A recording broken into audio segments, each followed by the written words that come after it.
Legend has it that for centuries in a remote and hidden valley in a Himalayan mountain range, a sacred gathering takes place at the exact time of the Taurus full moon.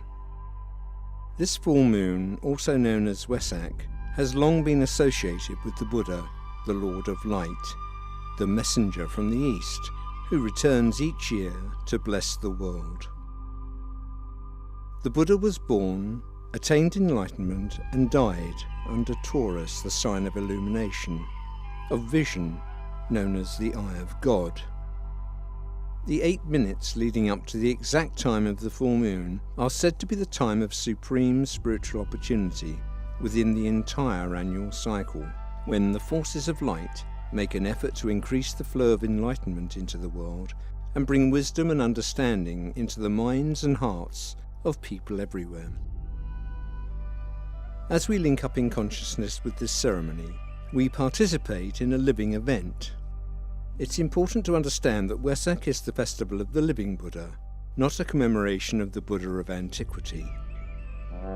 The legend states that as the time of the full moon approaches, many people from the surrounding district find their way to a little valley in Tibet, on the further side of the Himalayas, in which the ceremony of blessing takes place. There gathers also a group of those great beings who are the custodians on earth of God's plan for our planet and for humanity. They range themselves in the northeastern end of the valley and in concentric circles prepare themselves for a great act of service. In front of a large rock, looking towards the northeast, stand the 3 great lords. These are the World Teacher, who stands in the centre, the Lord of Living Forms, the Manu, who stands on his right, and the Lord of Civilization, who stands on his left. These 3 face the rock, upon which rests a great crystal bowl of water. As the time of the full moon approaches, a stillness settles down upon the crowd, and all look towards the northeast. Certain ritualistic movements take place in which the grouped masters and their disciples take up symbolic positions on the floor of the valley. This is all done to the sound of certain chanted words and esoteric mantrams. The expectancy in the onlooking crowd becomes great, and the tension is real and increasing. Through the entire body of people, there seems to be felt a stimulation or potent vibration which has the effect of awakening the souls of those present, fusing and blending the group into one united whole, and lifting all into a great act of spiritual demand and readiness. The world's aspiration is focused on this waiting group. As the chanting and the rhythmic weaving grow stronger, all turn in the direction of the narrow part of the valley, looking over and beyond towards the northeast, and through the long narrow portion of the valley, far in the distance, a point of brilliant light is seen rising over the horizon. Gradually, the point of light becomes a sun, blazing and approaching ever nearer. As the blazing sun approaches, its size and light completely obliterate the opening of the narrow valley, and only the sun is seen. Its effulgence fills the whole of the larger valley, and it is as though all present stand within the sun, so intense is the lighted brilliance. At the exact moment of the full moon, the great sun hovers over the altar. The sun is now realized to be the tremendous spiritual radiance of the great Lord and Son of God, the Lord Buddha. Enormous in size, his hand extended in blessing, received by the World Teacher.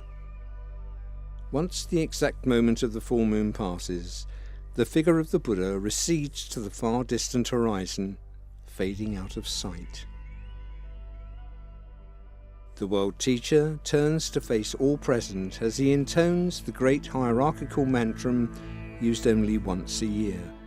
The invocation sets up a great vibration, which is of such potency that it reaches up from the group to God himself. It marks the supreme moment of intensive spiritual effort of the entire year, and the spiritual vitalization of humanity and the spiritual effects last throughout the succeeding months. As the Buddha disappears, the bowl of water imbued with his blessing is distributed to all present. Through the united effort of the world teacher and the Buddha, working in closest cooperation, a channel of communication is built between humanity and God.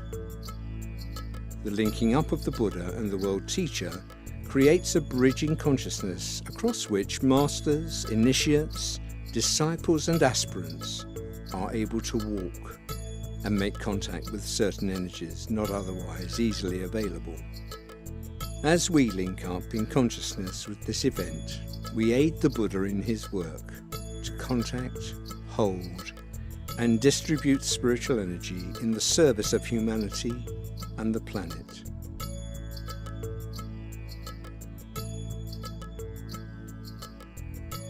What can we do to play our part in the WESAK Festival?